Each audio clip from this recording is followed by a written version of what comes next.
नमो अरिहन्ताणं नमो सिद्धाणं नमो आहिरीयाणं नमो वज्रायाणं नमो लोय सर्वसागुणम् एष सुरासुरमनुषं वन्दितं धोतघायिकं ममलं प्रणमामि वर्धमानं तित्थं धम्मस्य कर्तारम्।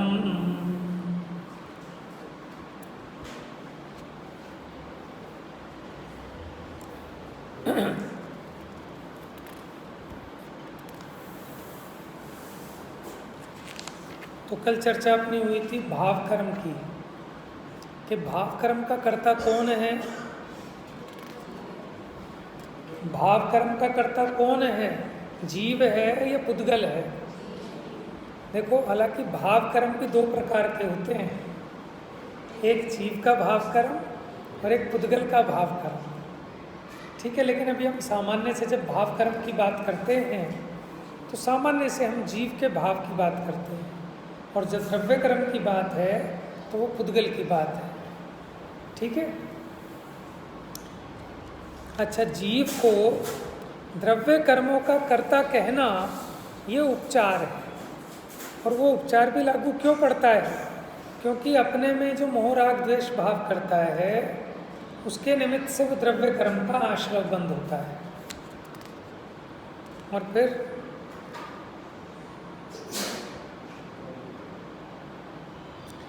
अब आइए गाथा नंबर 122। नहीं, तो हो गई थी ना, आधी हो गई थी, थोड़ा सा रह गया था।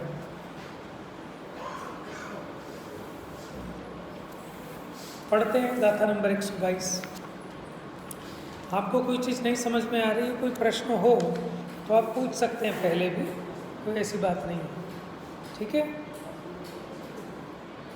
गाथा नंबर 122 पढ़ेंगे। परिणाम सयमादा परिणामो सयमादा सापुण किरियत्ति होदि जीव मया किरिया कम्मत्ति मदा तम्हा कम्मस्सणदु कत्ता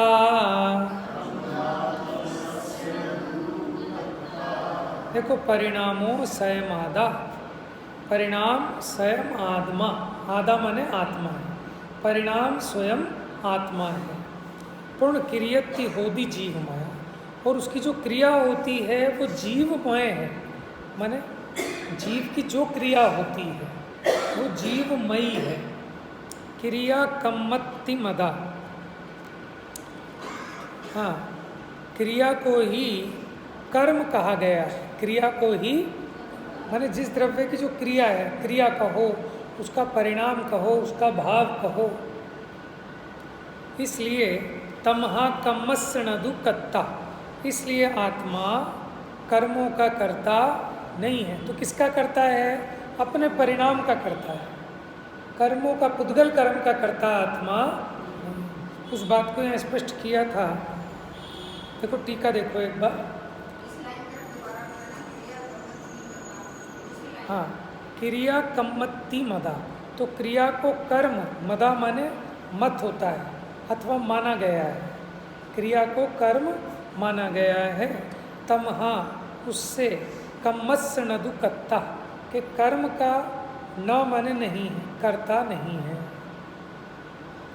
प्रथम तो आत्मा का परिणाम वास्तव में स्वयं आत्मा ही है, ठीक है। इस पे भी ऐसे जो एकांत और मिथ्या मत है उनका निषेध कर दिया।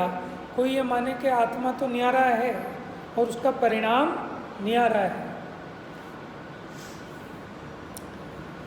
क्योंकि परिणामी परिणाम के स्वरूप का कर्ता होने से परिणाम से अनन्य है।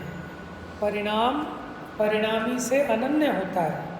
परिणाम कर्म है और परिणामी उस कर्म का कर्ता है, क्योंकि परिणाम रूप जो परिणमित हुआ उसे कहते हैं परिणामी, अथवा परिणामी ने जिसको प्राप्त किया उसे कहते हैं परिणाम। परिणाम कहो, कर्म कहो, प्राप्य कहो, निर्वृत्य कहो, एक और रह गया, विकार्य कहो। वो कर्म को ही कहते हैं, कार्य को ही कहते हैं, परिणाम को ही कहते हैं। क्योंकि और जो उसका तथावित परिणाम है वह जीवमय ही क्रिया है। क्योंकि सर्व द्रव्यों की परिणाम लक्षण क्रिया, सब द्रव्यों के जो परिणाम होते हैं वो आत्ममयता से स्वीकार की गई है। माने प्रत्येक द्रव्य अपने परिणाम से अनन्य होता है, एकम एक होता है। और फिर जो जीवमय क्रिया है वह आत्मा के द्वारा स्वतंत्रतया प्राप्य होने से कर्म है। तो जीव अपने जिस भाव को प्राप्त करता है वो भाव जीव का कर्म है। जैसे हम कहते हैं भैया अपने अपने कर्मों का फल सबको भोगना पड़ता है, तो कर्म का मतलब पुद्गल कर्म नहीं, जीव ने जैसा परिणाम किया था उस परिणाम के फल को भोगता है। कब भोगता है? हाँ, जब परिणाम किया था तभी भोगता है। क्योंकि जैसा परिणाम करता है ना, उस परिणाम रूप तो स्वयं परिणमित हुआ। तो जैसे अपने परिणाम का करता है उसी प्रकार अपने परिणाम का भोगता भी है। अब और सुनो, आपने जो कहा ना बाद में भोगता है, अब बाद में जब कर्म का उदय आएगा तब भी वो कर्म के उदय को भोगेगा, या उस कर्म के उदय में जैसे अपने परिणाम करेगा अपने परिणामों को भोगेगा। देखो अभी कर्म के उदय से मान लो हम सबको 104 डिग्री का बुखार हो गया, ठीक है। अब सब एक जैसे दुखी होने चाहिए ना? क्या सब एक जैसे दुखी होते हैं? तो अपने परिणाम को भोग रहा है। समझ में आया ना? ज्ञानी नहीं होते। समझ में? उसमें भी देखो ना वेरिएशन आ रहा है ना, कि कोई कम दुखी, कोई ज़्यादा दुखी, कोई बहुत दुखी है। किसी के घर डकैती पड़ गई, कोई तो कहता है चल यार किसी का गलत पैसा होगा निकल गया, जिसके भाग का था वो ले गया। अब उसे कोई दुखी करके दिखाओ, या कुछ दान कम दिया होगा तो ये निकल गया, कुछ गलत आया हुआ होगा, अन्याय अनीति का आया होगा, निकल गया, अच्छी बात है, ठीक है। और कोई उसी को रो रो के बैठ जाए, मैं तो लुट गया, मैंने कैसी कैसी मेहनत करके कमाया था, अब वो दुखी होता रहेगा। तो भोग किसको रहा है? अपने परिणाम को भोग रहा है। जिस समय कर्म बांधा उस समय अपने परिणाम को किया भी और अपने परिणाम को भोगा भी। जैसे हमने किसी को 10 गाली दी, किसी पर अत्याचार किया तो हमने अपने परिणाम को किया और अपने उस परिणाम को भोगा भी। खुद भी तो दुखी होता है ना, आप किसी को गाली दो, लड़ो, किसी से झगड़ा करो, आपका भी तो दिमाग खराब होता है। तो भोगा आपने भी, भले वो पिटा हो और आपने पीटा हो, लेकिन पिटते आप भी, जब आप चाटे मारते हो आपके भी हाथ में लगती है, आपके भी माने दिमाग खराब होता है। तो आपने उस समय भोगा भी अपने परिणाम को। क्रोध रूप परिणाम था तो उसको भोगा, शांत रूप परिणाम था तो उसको भोगा। और फिर जब कर्म का उदय आया तब भी आपने भी परिणाम किया। कर्म का उदय तो आया, लेकिन आप अगर परिणाम नहीं करते तो आप दुखी थोड़े ही होते।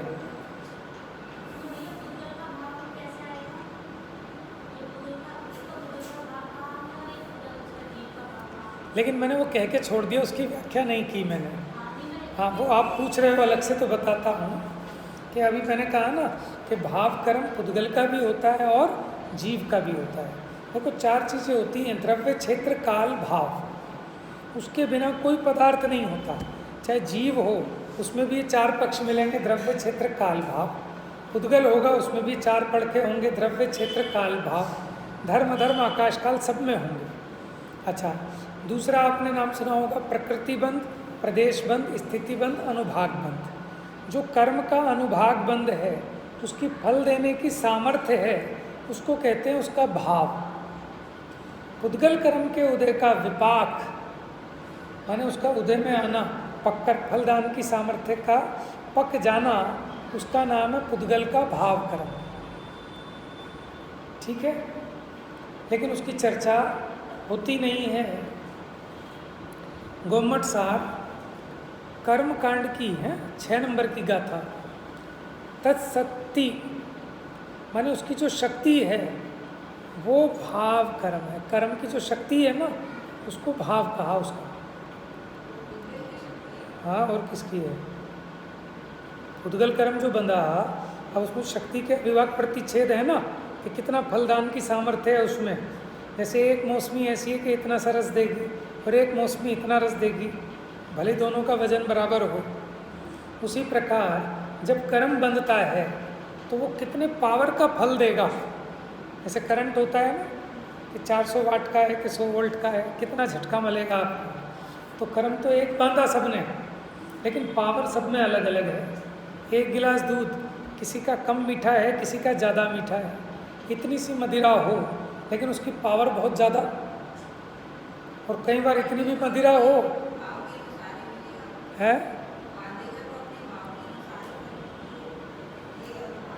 लेकिन ऐसा निमित्त नैमित्तिक संबंध है ना, कोई बाउंड नहीं है उसके कर्म के, लेकिन ऐसा निमित्त नैमित्तिक संबंध है क्या कि जितनी पावर की होगी ना वो कर्म का, ये जीव भी उतने पावर का नशा में घूमता है। ऐसे ही निमित्त नैमित्तिक कर्म के उदय को भाव कर्म का, वो पुद्गल का। और जीव में, जीव जो अपने भाव रूप परिणमित होता है, जीव का भाव कर्म।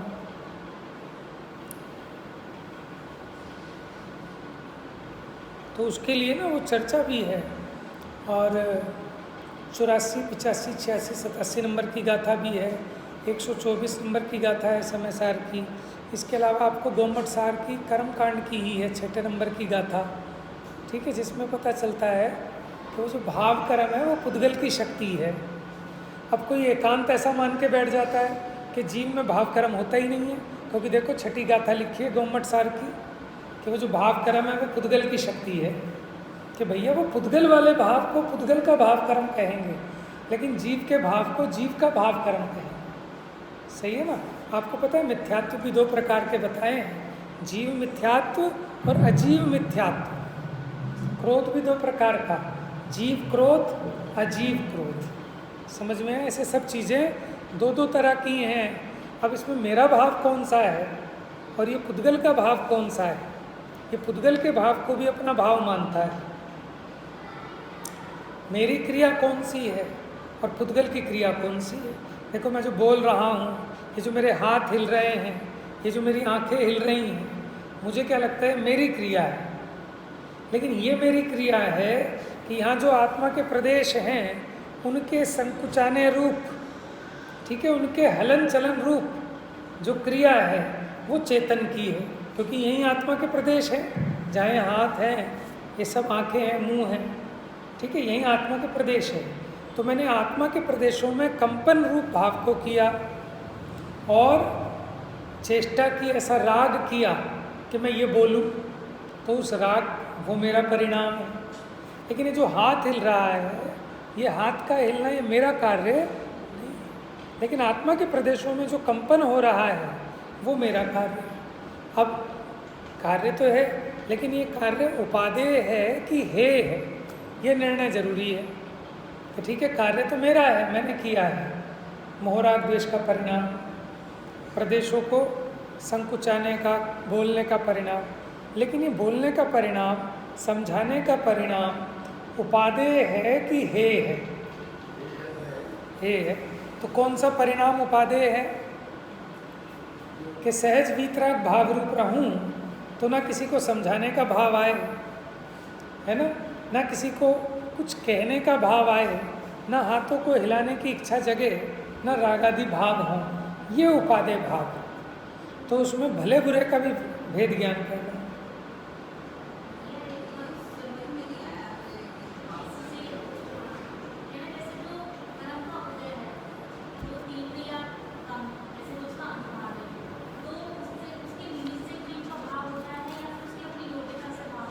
देखो प्रश्न समझ में आया?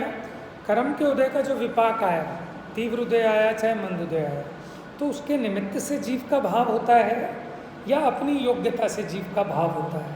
आप बताइए, कौन बताएगा? देखो दोनों जवाब ठीक हैं, उसकी अपनी योग्यता है, तो ये तो हो गया उपादान कारण, अपनी योग्यता से ही होता है काम तो। और जो निमित्त है वो कोई जबरन तो कराता नहीं है, करा भी नहीं सकता क्योंकि वो भिन्न द्रव्य है, लेकिन निमित्त कहते ही उसे हैं कि जो कार्य के अनुकूल हो। माने आपने राग भाव किया और यहाँ राग प्रकृति का उदय नियम से होगा ही होगा, ऐसा कभी नहीं होगा कि आप अपनी योग्यता से राग कर लो और निमित्त हो ही ना राग का।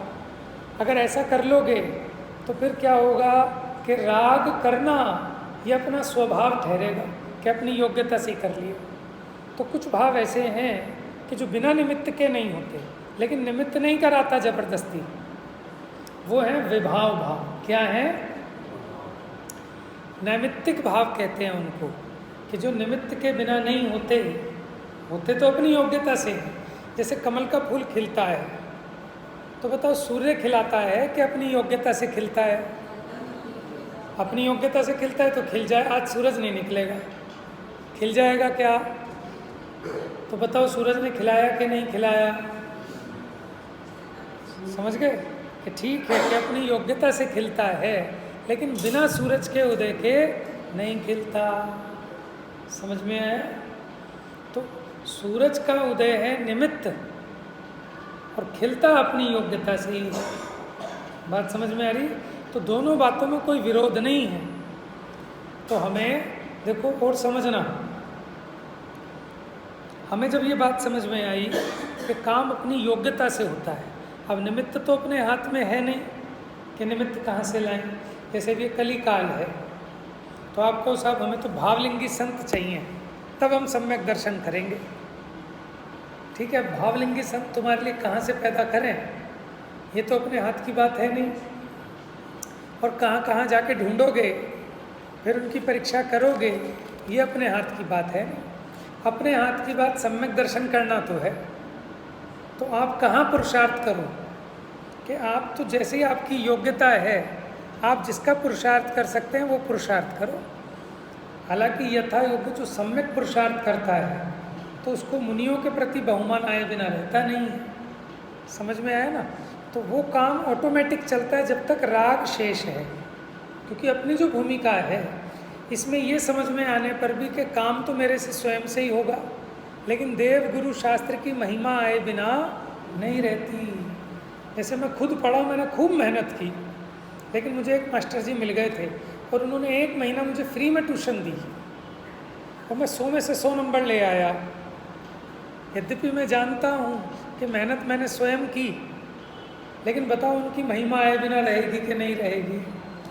और ये भी पता है कि मेहनत तो मेरी थी, वो कितना ही पढ़ाते, मैं नहीं करता तो नहीं होता, लेकिन आता है कि नहीं आता है? ऐसी देवशास्त्र गुरु का है। ठीक है, और ये भी बात पक्की है कि हमें वो 1 महीने की ट्यूशन नहीं मिली होती फ्री की तो 100 में से 100 नहीं आ सकते थे। लेकिन ये बात भी सच्ची है कि अगर ये मास्टर जी 100 में से 100 दिला सकते होते तो सब बच्चों को दिला देते। यही जैन दर्शन का अनेकांत है। उपादान से काम होता है, सही है, निमित्त से काम होता है, सही है, आप उसकी अपेक्षा सही ग्रहण करो, लेकिन निमित्तों के भरोसे नहीं बैठे रहना।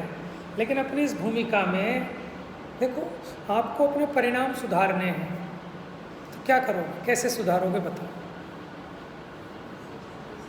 आप ही चाहते हो ना मेरे को अच्छे अच्छे परिणाम आए।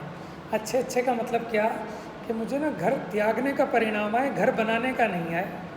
मुझे दान करने का परिणाम आए, पैसा कमाने का भाव नहीं है। समझ में? इसी को मान लो अच्छा भाव, कि मैं हमेशा किसी को दे के चलूँ, किसी से मांगूँ नहीं है। हाँ, शुभ भाव को भी अच्छा भाव समझ लो ना। अभी शुद्ध भाव की बात बाद में करेंगे।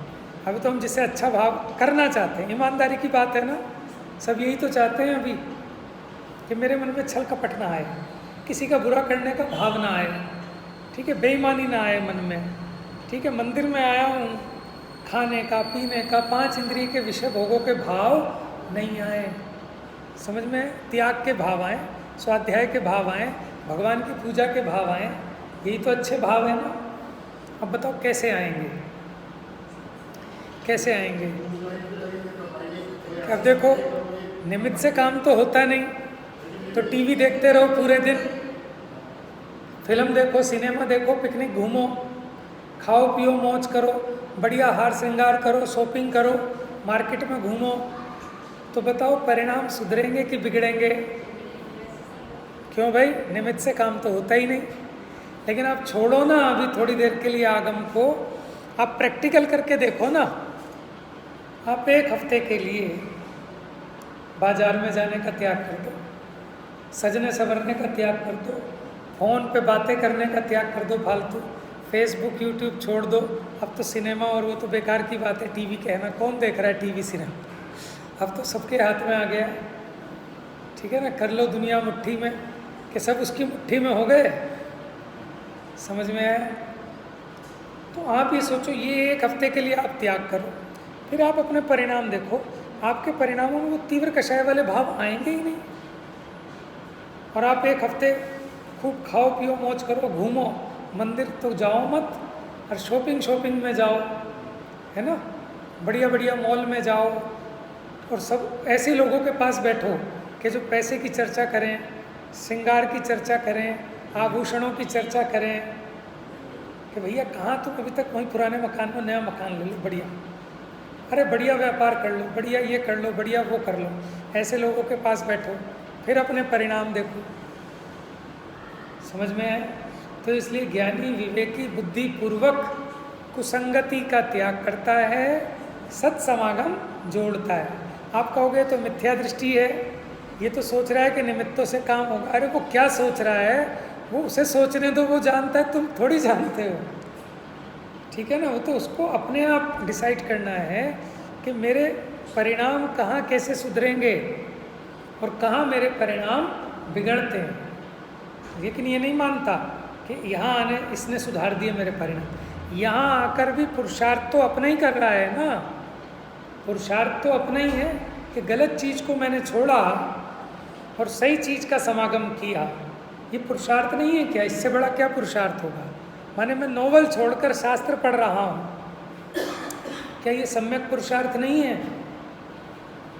सोचना गहराई से बात को, ठीक है। और देखो प्रैक्टिकल करके देखना आप, और क्या कर सकते हो और आप अपना माने वो, चलो कदाचित ऐसा हो सकता है कि किसी जीव के कर्म का उदय ही ऐसा हो कि वो चाह कर भी नहीं पलट पा रहा, ठीक है ना, तो वो एक्सेप्शन है। लेकिन जिसकी जैसी भावना होती है ना, भावना से उसको पुण्य ऐसा बंधता है कि उसको वैसे निमित्त ऑटोमेटिक मिल जाते हैं। जैसे आपको खोटा निमित्त मिल गया, माने किसी महिला को ऐसा पति मिल गया कि जो बिल्कुल विरोधी है, ना मंदिर जाता ना मंदिर जाने देता, स्वाध्याय की बात तो बहुत दूर की है, ठीक है। वो बेचारी क्या करे, क्या करे, उससे कसाय करे कि ये तो कोई उपाय नहीं है।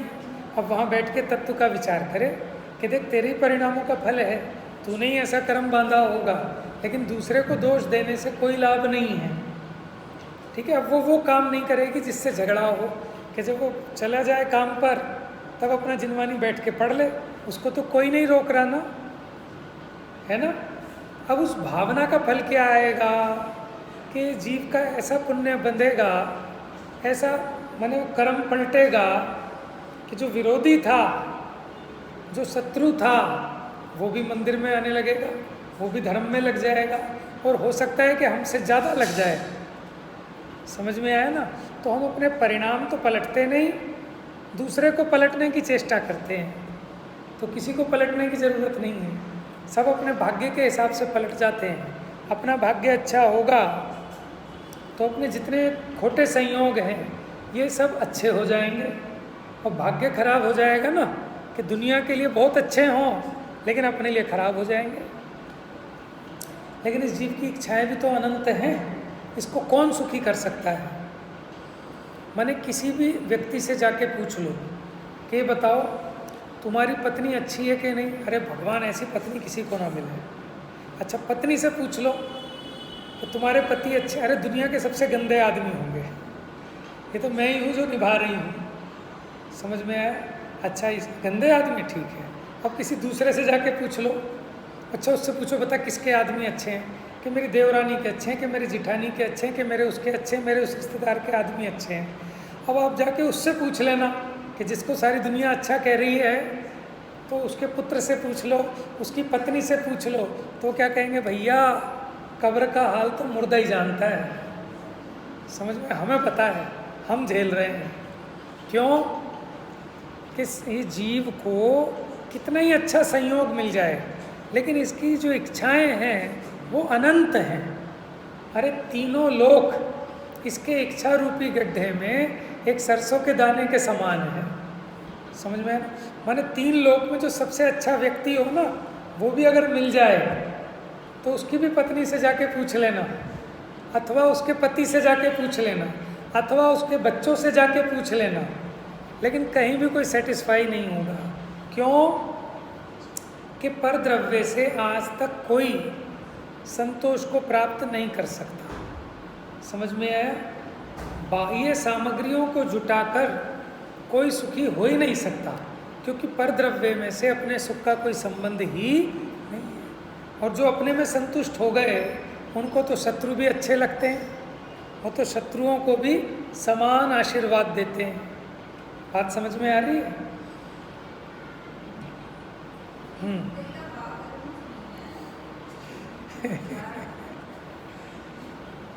तो ऐसा है, देखो अभी इतना समझना, 4 चीज़ें बताई, द्रव्य, क्षेत्र, काल, भाव। ठीक है? इसमें जो भाव है ना किसी भी वस्तु का, कोई भी वस्तु बिना भाव के नहीं होती। हमें लगता है कि पुद्गल में तो भाव ही नहीं होते। हम भाव का मतलब समझते जैसे हमें होते हैं ना, सोचने विचारने रूप, इन्हीं को भाव समझते हैं। देखो इसका रंग काला है, तो ये इसका भाव है कि नहीं? स्पर्श रस गंध वर्ण पुद्गल का भाव है कि नहीं है? और जो कर्म के मामले में कह रहे हैं, जो कर्म के फल देने की सामर्थ्य है, जो उसका अनुभाग है, उसी को भाव कहा। देखो प्रकृति, प्रदेश, स्थिति, अनुभाग। तो जो प्रकृति है वो हो गया द्रव्य, प्रदेश हो गया क्षेत्र, स्थिति हो गई काल, अनुभाग हो गया भाव। ये पुद्गल का भाव है। देखो जैसे मिर्ची है, मिर्ची में कोई भाव है कि नहीं? जैसे 2 मिर्ची लाया यहाँ कीमत वाले भाव की बात नहीं। ठीक है? देखो इस मिर्ची का भाव बहुत तिखास वाला है, इसका कम तिखास वाला है। ये बहुत चिरचिरी है, ये कम चिरचिरी है, ये उसका भाव है। समझ गए? जो मिर्ची है वो तो द्रव्य है, और उस मिर्ची का भाव है कि नहीं? वो पुद्गल है ना, उसका भाव है ना। ऐसे नींबू का अलग अलग होता है कि कम खट्टा, ये तेज खट्टा है ना, ये उसका भाव है। ऐसे कर्म का भी अपना अलग अलग भाव है। जैसे क्रोध प्रकृति है, और क्रोध प्रकृति में भी किसी क्रोध प्रकृति का 10 डिग्री का भाव है, किसी का 100 डिग्री का है। जिसका 10 डिग्री होगा हम ऐसे कह के रह जाएंगे, 100 डिग्री वाले में पत्थर मार के रह जाएंगे। समझ में? 1000 डिग्री का होगा चाकू ही मार देगा आदमी। समझ रहे हो? तो उसका जो उदय का विपाक है वही उसका भाव कर्म है।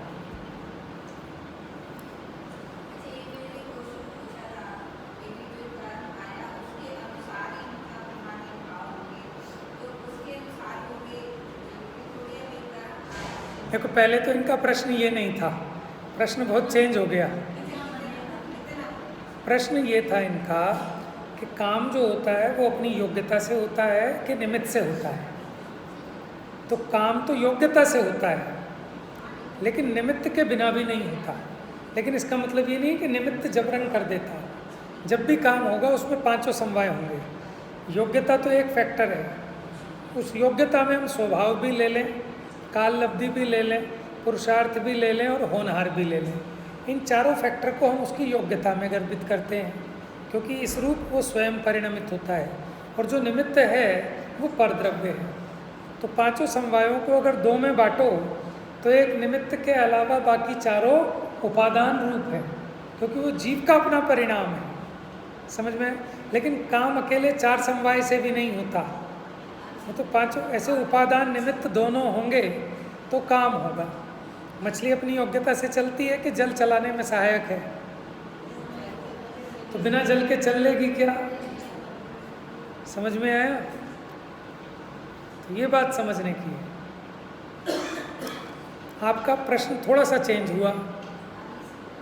आपका प्रश्न अलग हुआ। क्या हुआ कि वो जो कार्य होता है, आप यही पूछ रहे थे ना, कितना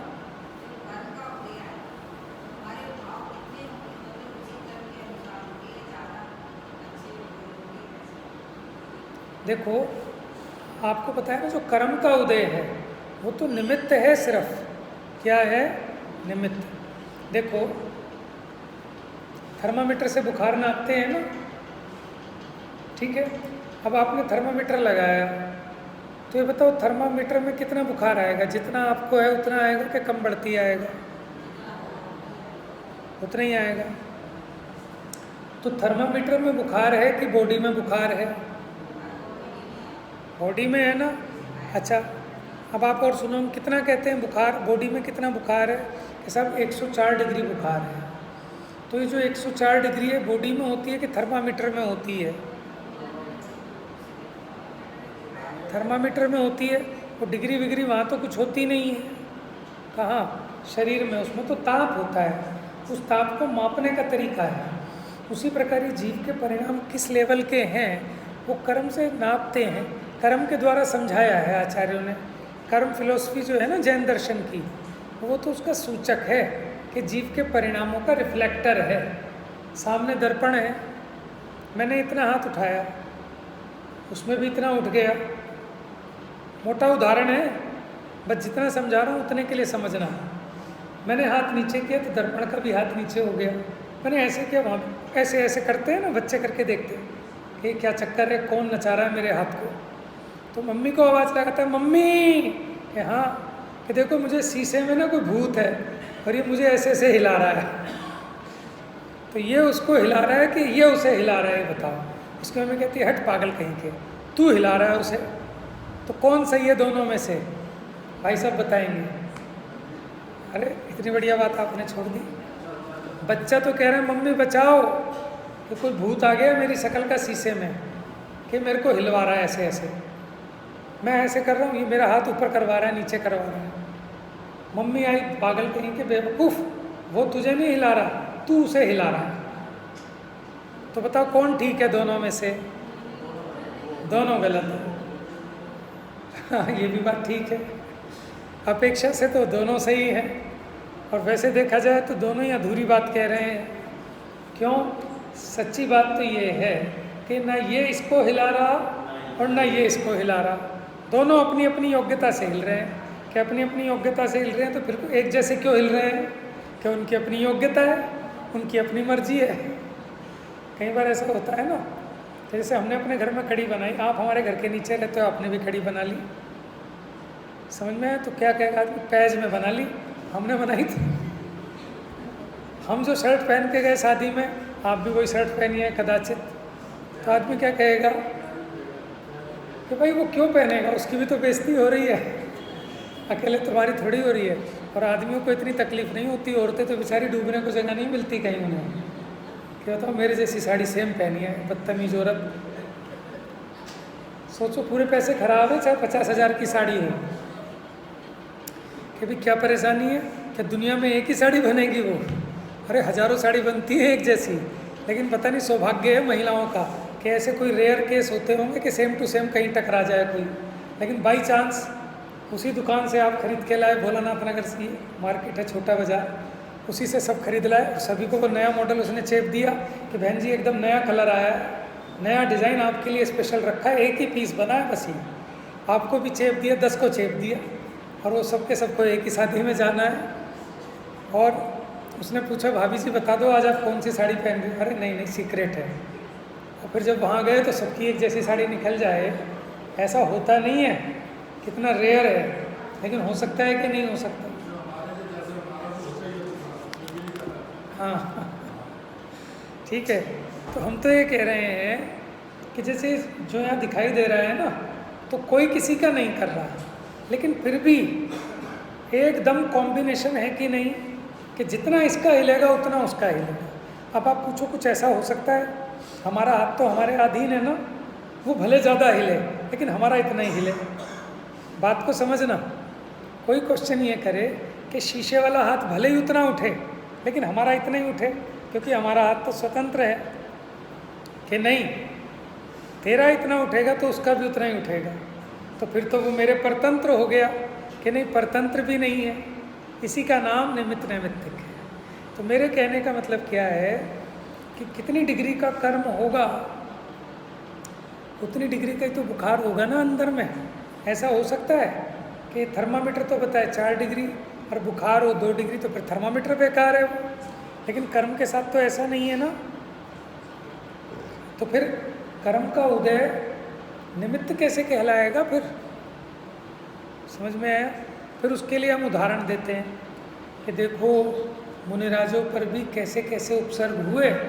उनका तो कर्म का उदय कितना तीव्र आया था, लेकिन उन्होंने तो क्रोध नहीं किया। तो ये स्थूल रूप से कहें तो अच्छी लगती है बात, लेकिन अगर आप थोड़ा सा गहराई में विचार करके देखो, उन पे जो पत्थर पड़े वो कौन से कर्म के उदय से पड़े, ये बताओ? असाता वेदनीय कर्म के उदय से, ठीक है। अच्छा, और आप तोल कौन से भाव को रहे हो कि उन्हें क्या नहीं हुआ? क्रोध नहीं हुआ। तो क्रोध करने के लिए असाता कर्म का उदय निमित्त होता है या क्रोध प्रकृति निमित्त होती है? बात समझ में आ रही है? असाता, वो भी आप कह रहे हो असाता का उदय है। देखो असाता का तो फिर वो अलग कहानी है। अभी तो मैं मोटा उदाहरण दे रहा हूँ आपको कि क्रोध प्रकृति का उदय है कि नहीं, ये बताओ पहले आप। उन मुनिराज के क्रोध प्रकृति का उदय तो देख नहीं रहे, तुम उदय देख रहे हो किसी और कर्म का और कह रहे हो इन्हें क्रोध नहीं हुआ। समझ में आया? ये तो ऐसी बात हो गई, किसी ने रमेश के नाम की गाली दी और कहा देखो मनोज तो गुस्सा नहीं हुआ। ये तो ऐसी बात हो गई, अरे मनोज गुस्सा क्यों होगा? मनोज तो तब गुस्सा होगा जब मनोज के नाम की गाली दोगे। उसी प्रकार क्रोध तो तब होए जब क्रोध प्रकृति का उदय हो।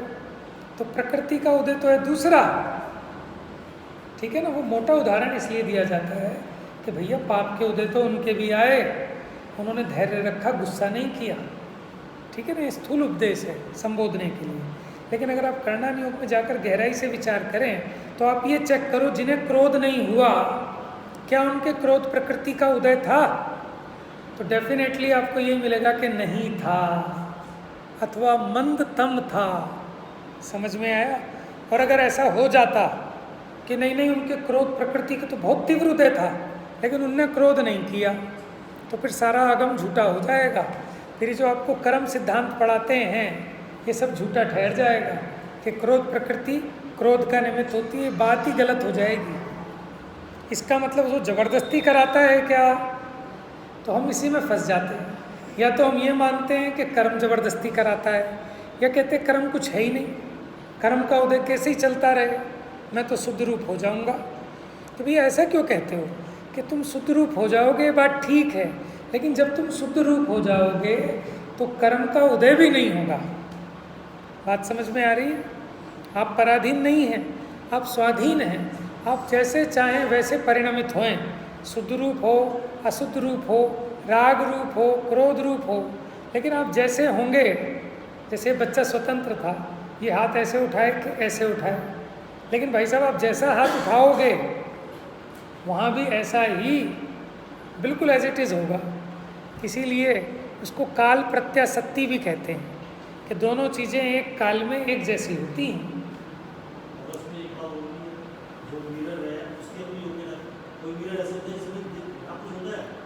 हाँ, तो इसीलिए तो हम कह रहे हैं ना, उदाहरण लेना सिर्फ एक देश घटित, क्या करें, वो तो बात पूरी नहीं बैठेगी। बात ठीक है, तो हम उसी को निमित्त कह रहे हैं, उसी में अपना मुंह देखते हैं। वो हंसी के गोलगप्पों में मुंह नहीं देखते हम, वो तो एंटरटेनमेंट के लिए है ना। तो उसी प्रकार जो निमित्त है, ठीक है, और निमित्त भी ऐसे नहीं कि क्रोध आया उसमें मान प्रकृति का उदय निमित्त हो जाए, क्योंकि निमित्त तो कुछ होता ही नहीं है, सिर्फ उपस्थित होता है, तो उस पर आरोप आ जाएगा कि ऐसे नहीं है, ठीक है ना। तो निमित्त की जो अपनी योग्यता है, मेरा कहना ये कि हम आपकी बात कहीं फंसती नहीं है, तो फिर आप सिद्धांत को क्यों, सिद्धांत के विरुद्ध क्यों बात करें, ठीक है ना। क्योंकि जैन दर्शन का प्रत्येक कथन पूर्वापर विरोध से रहित होना चाहिए। कि आप अपने तत्व को पुष्ट करने के लिए कर्णनियोग की बात को काट रहे हो। अरे उन्हीं आचार्यों ने कर्णनियोग की बात भी कही है, उन्हीं आचार्यों ने द्रव्यानियोग की बात भी कही है, और आपको कोई परेशानी नहीं आ रही उसकी वजह से, उस सिद्धांत से, तो आप क्यों उसको गलत सिद्ध करना चाहते हो? ठीक है ना। तो कर्म का और जीव के परिणामों का निमित्त नैमित्तिक संबंध है, ठीक है, और वो होता है, लेकिन आपको उसमें कुछ नहीं करना, आपको सब कुछ अपने में करना है, और आप वो करने के लिए स्वतंत्र हैं। जब आप शांत रूप परिणमित होंगे तो थर्मामीटर लगा के देख लेना, वहाँ क्रोध प्रकृति का उदय भी नहीं होगा। जब आप गुस्से रूप परिणमित होंगे तो वहाँ पे भी रिफ्लेक्ट करेगा क्रोध प्रकृति का उदय। ऐसा सुमेल है, ठीक है, लेकिन आप कर्म के अधीन नहीं हैं। समझ में है? जैसे सर्वज्ञ भगवान ने जान लिया कि ये तो इस टाइम पर गुस्सा करेगा, तो भैया मुझे तो गुस्सा करना ही पड़ेगा। जैसे तुझे पता है कि भगवान ने जान लिया कि इतने बजे तेरे को गुस्सा आएगा, ये तो छल करता है ना। और अगर गुस्सा हो ही गया, आ ही गया, तो इसका मतलब तेरी होनहार खोटी, ये भी जाना है उन्होंने, तो नरक जाएगा ये भी जाना है।